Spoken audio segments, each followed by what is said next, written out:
Hi everybody, Ian Bremmer here, and I've got a new edition of The Red Pen. The Red Pen. Today we're taking our red pen to a recent piece from New York Times columnist Ross Douthat. Title is Provocative. How many more lives would a normal president have saved? It sounds like Douthat's about to go big on the failure of President Trump's response to the pandemic, but no, that's just the headline. In reality, what he's saying is it isn't a catastrophe and may end up just being meh, especially when you compare the U.S. to peer nations. Not so fast, Ross. Let's break down the argument and get out the red pen.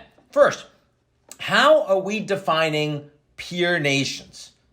Douthat writes, it probably makes more sense to compare the United States death toll to similarly positioned and sized countries, meaning the biggest countries in Western Europe and our major neighbors in the Americas, than to compare us to a global average.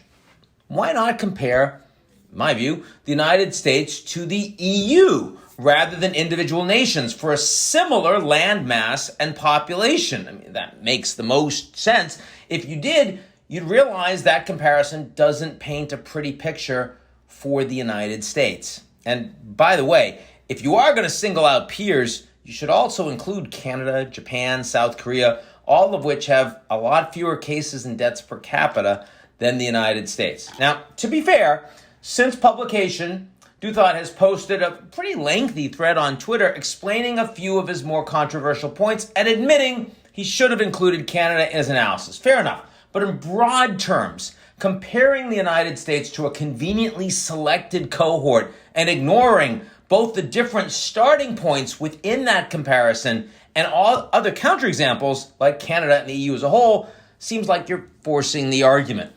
Also, the U.S. is far better equipped in terms of federal government resources, pandemic planning, the private sector, and research institutions, the best in the world, than pretty much any other country.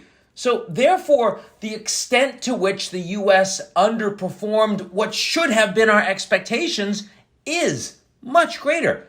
Also, keep in mind the United States population is considerably younger than the European countries that are under comparison, which should have helped minimize deaths and severe illness, since we know that overwhelmingly coronavirus hits older populations. Next, Douthat focuses on left versus right politics and not anti-science populism versus pro-science pragmatism. That's a lot more important as a split, not left versus right. He writes, overall, once you observe the general pattern where the Western Hemisphere and Western Europe have been particularly hard hit, it's hard to distinguish the big countries run by centrists or socialists from the country run by Donald Trump.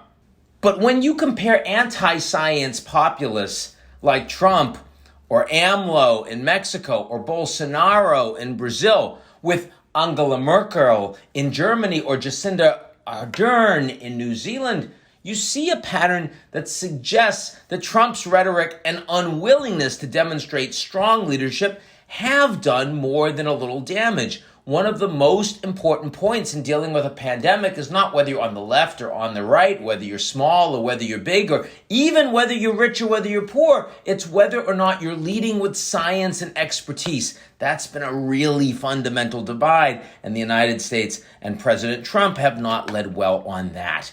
Finally, when we get to the normal president part from the title of the column, Douthat writes that the actions necessary to save 100,000 or more lives would probably require presidential greatness, not merely replacement-level competence. Really? I mean, do you have to be an exceptional leader like Merkel to listen to public health experts and avoid the politicization of vaccines and treatments? You don't need to be Winston Churchill to level with people and not intentionally downplay the threat of the pandemic, which is exactly what President Trump told Bob Woodward he was doing. It's all in Woodward's new book, by the way. Speaking of vaccines, Douthat also writes that if one is developed in record time, as Trump has promised, that will also be part of Trump's coronavirus legacy. And absolutely agree. But let's keep in mind that President Trump has also stoked vaccine skepticism since before he was elected. And now his actions on coronavirus vaccines are contributing to even more skepticism. So if Operation Warp Speed is successful, it may also succeed in further undermining vaccines for coronavirus and for other illnesses for a long time to come. That's it for this week's edition of The Red Pen. We'll see you back here soon. In the meantime, stay safe. Avoid people. Be good.